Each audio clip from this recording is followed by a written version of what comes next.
তারপরে রঘু ডাকাতে যেভাবে দাড়ি, গোপ যেভাবে একটা ডাকাতের চরিত্র, এবং প্রজাপতি যেহেতু ইয়াং একটা শেফ যে লন্ডনে চাকরি করে।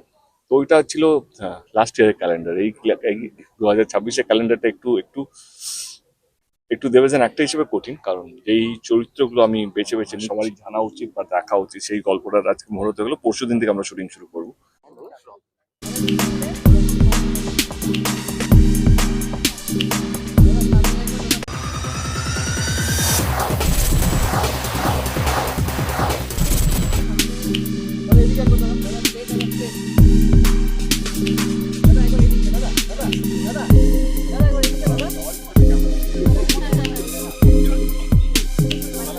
কিছু না, যারা যারা বাংলা ছবি দেখেন তাদেরকে প্রথমে ধন্যবাদ, কারণ প্রজাপতির এই 50তম এটা সম্ভব হতো না, সাফল্য হতো না যদি দর্শক সিনেমা হলে এসে যদি ছবিটা না দেখতো। তো প্রথমে হাত জোর করে সবাইকে ধন্যবাদ যারা যারা প্রজাপতি 2 দেখেছেন, এবং সেই বিশ্বাস থেকে মনে হয় নাকি আরো ভালো ছবি করি। তো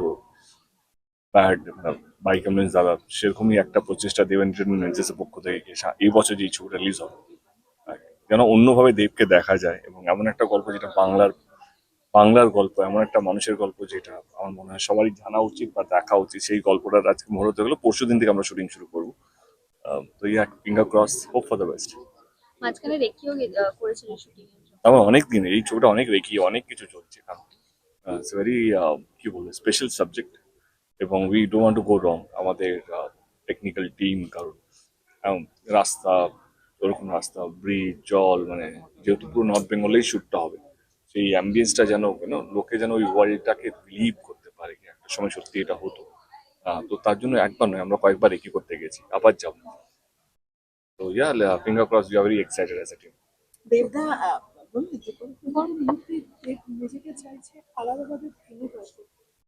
এটা আজকে কেন, আমার মনে হয় গত বছর লাস্টেই দেখো না, মানে ধূমকেতু বলে একটা ছবি যেটা রিলিজ হয়েছে, সেখানে আমি 70-80 বছর একটা বৃদ্ধা রোল প্লে করেছিলাম। তারপরে রঘু ডাকাতে যেভাবে দাড়ি, গোপ যেভাবে একটা ডাকাতের চরিত্র, এবং প্রজাপতি যেহেতু ইয়াং একটা শেফ যে লন্ডনে চাকরি করে।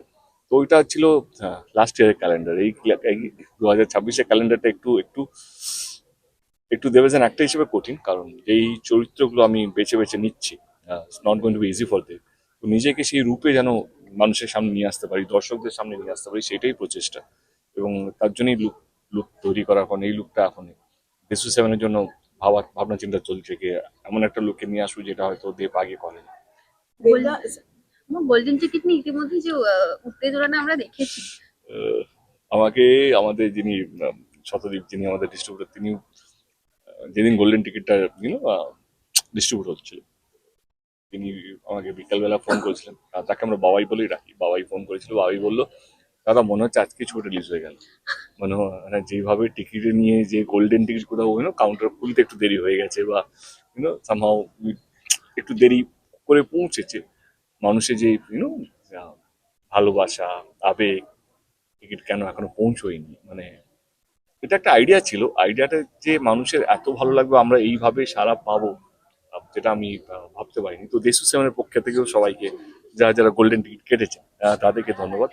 আমি এটুকু বলবো, গোল্ডেন টিকিটটা সামনে রাখুন। অনেক কিছু গোল্ডেন টিকিটটা আপনি এই গোল্ডেন টিকিট দেখে অনেক কিছু আমাদের চেষ্টা আছে সামনের দিনগুলো, কি এটা নিয়ে অনেক কিছু করা যাবে বা করবো আমরা।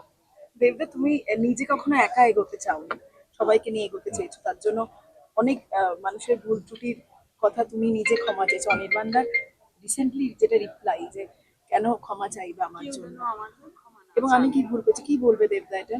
দাঁড়ানো, তোমরা কন্ট্রোভার্সি নিয়ে মজা, এই কোশ্চেনটা করতেই হবে। সেলিব্রেশন হচ্ছে, তো আমার মনে হয় কি একটু দাঁড়াও, এক সপ্তাহের মধ্যে অনেক কিছু ঘটবে, সেটার জন্য চোখ রাখো, দেখো কি হয় কি হয় না। Thank you. Tollywood focus Kolkata চ্যানেলটি আপনাদের ভালো লেগে থাকলে লাইক করুন, সাবস্ক্রাইব করুন এবং আপনাদের পছন্দের ভিডিওটি অবশ্যই শেয়ার করুন। Tollywood focus Kolkata.